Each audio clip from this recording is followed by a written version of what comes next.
सोचिए, एक ऐसी रिटेल कंपनी के बारे में जो बिजनेस के लगभग हर नियम को तोड़ती है और फिर भी सबसे ऊपर है।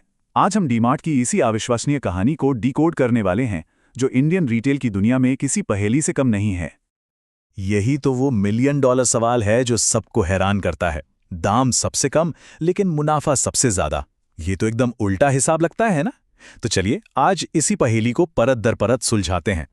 सबसे पहले इस खेल के मैदान को समझना बहुत जरूरी है। देखिए, भारतीय रिटेल बाजार कोई बच्चों का खेल नहीं है। यहां सिर्फ टिके रहना ही अपने आप में एक बहुत बड़ी चुनौती है। जैसा कि ये आईडीबीआई कैपिटल की ये रिपोर्ट साफ साफ बताती है, इस इंडस्ट्री में बड़ी बड़ी कंपनियां आई और चली गई।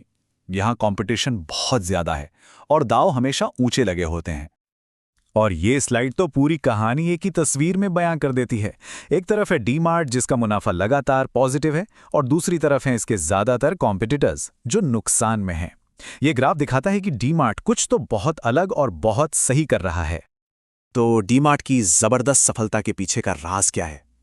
चलिए अब उन रणनीतियों पर एक नजर डालते हैं जो इस पूरे रहस्य से पर्दा उठाती हैं।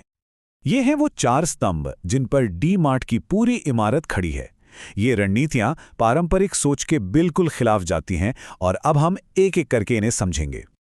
चलिए शुरुआत करते हैं पहले और सबसे बुनियादी स्तंभ से, जो उनकी कीमतों के पीछे की सोच है।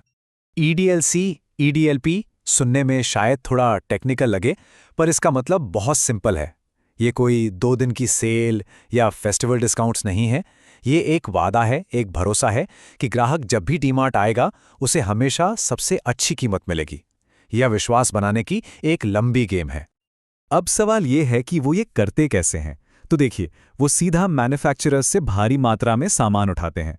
सप्लायर्स को पेमेंट सिर्फ 8 दिनों में कर देते हैं, जिससे उन्हें जबरदस्त डिस्काउंट मिलता है। एडवर्टाइजिंग पर खर्चा लगभग 0 और ये सारी बचत सीधी ग्राहक की जेब में जाती है। अब आते हैं डीमार्ट की सबसे चौंकाने वाली और शायद सबसे जरूरी रणनीति पर। यही वो ट्विस्ट है जहां कहानी पूरी तरह बदल जाती है और उनका पूरा मॉडल समझ में आने लगता है।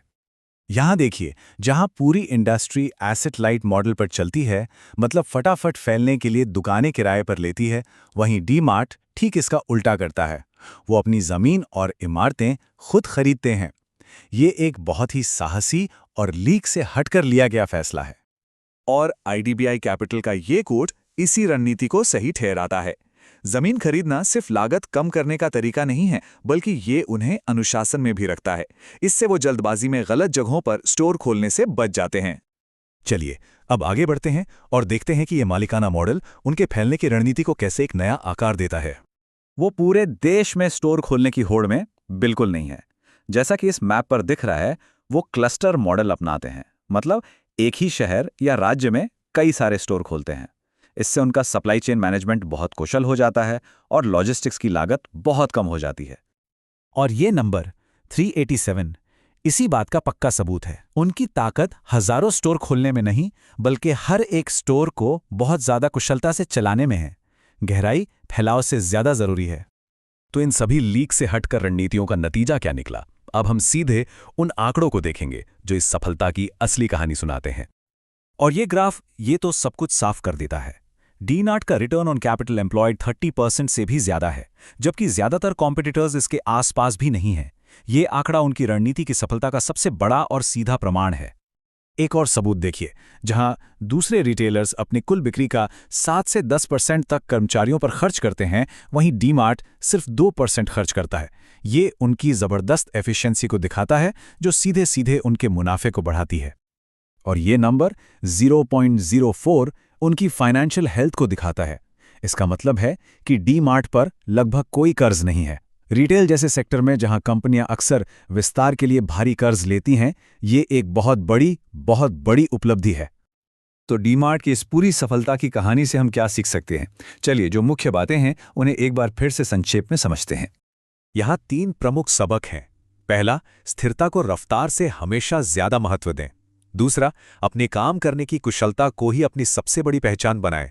और तीसरा, कभी-कभी नियमों को तोड़ना और भीड़ से अलग चलना ही आपको सबसे बड़ी जीत दिलाता है। अब एक सवाल सबके लिए, आपको डीमार्ट की इन सभी रणनीतियों में से कौन सी एक सबसे ज्यादा आश्चर्यजनक लगी? नीचे कमेंट्स में जरूर बताइएगा। और अगर बिजनेस की दुनिया से जुड़ी ऐसी ही सफल रणनीतियों का गहरा विश्लेषण देखना चाहते हैं तो हमारे चैनल को फॉलो करना ना भूलें। अंत में बस यही कह सकते हैं कि पारंपरिक सोच वाली किराना दुकानों की दुनिया में एक डीमार्ट बनने की सोच रखना, यही असली गेम चेंजर है।